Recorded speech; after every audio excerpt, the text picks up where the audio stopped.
Hello అందరికీ welcome to Anitha Venky 27 channel. ఈరోజైతే నేను మైసూర్ బోండాలు ప్రిపేర్ చేస్తున్నాను. దాని ప్రొసీజర్ ఏంటో చూపిస్తాను.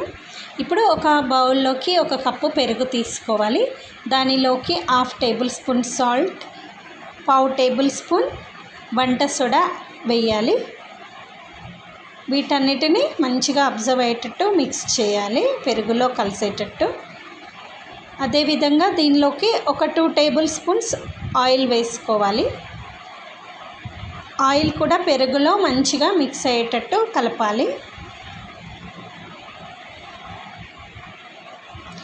ఇప్పుడు 1 కప్పు పెరుగు వేసాము కదా, 1 కప్పు మైదా పిండి వేస్తున్నాను.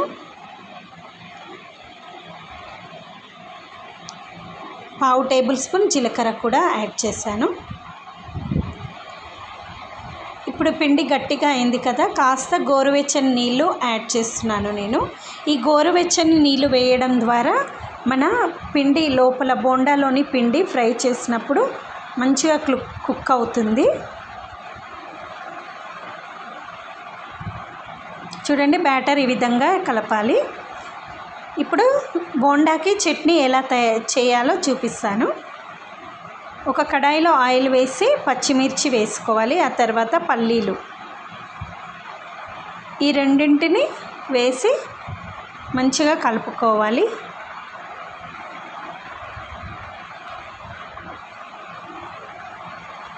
అదేవిధంగా 1/2 టేబుల్ స్పూన్ జీలకర్ర, రుచికి సరిపడా సాల్ట్ వేయాలి.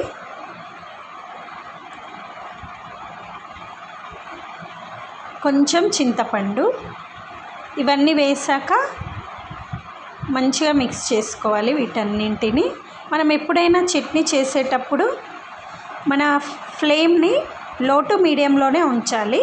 అప్పుడే చట్నీకి టేస్ట్ ఎక్కువ వస్తుంది. హై ఫ్లేమ్లో ఉంచితే మనకు తెలిసిందే కదా, తొందరగా మాడిపోతాయి, టేస్ట్ అంత బాగా రాదు చట్నీకి. చూసారు కదా, ఇవైతే వేగిపోయాయి. మిక్సీ జార్లోకి తీసుకొని చల్లారాక గ్రైండ్ చేసుకోవాలి. ఇప్పుడు మన బోండా కోసం డీప్ ఫ్రైకి ఆయిల్ పెడుతున్నాను. ఆయిల్ స్టవ్ పై పెట్టాక ఆయిల్ హీట్ ఎక్కిన తర్వాత హై ఫ్లేమ్లో ఉంచి, హీట్ ఎక్కిన తర్వాత లో టు మీడియం ఫ్లేమ్కి అడ్జస్ట్ చేసుకొని బోండాలు వేద్దాం.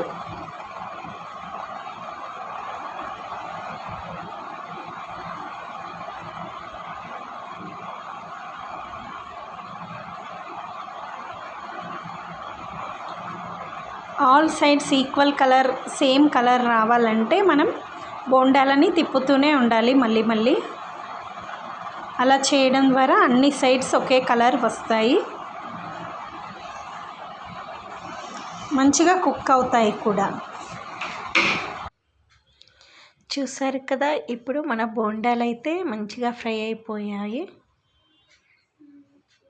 ఈ విధంగా ఫ్రై చేసుకుంటే చాలా టేస్టీగా, క్రిస్పీగా వస్తాయి. మీరు కూడా ఇదే విధంగా ట్రై చేయండి. ట్రై చేసి ఎలా వచ్చాయో నాకు కమెంట్లో తెలియచేయండి.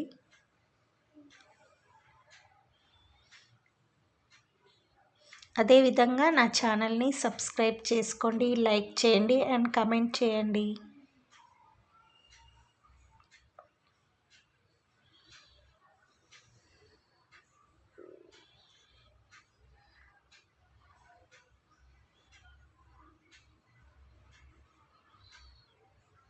బోండాలు ఇప్పుడు సర్వ్ చేసుకోవడానికి రెడీ అయిపోయాయి. తప్పకుండా ట్రై చేయండి. Okay, bye friends.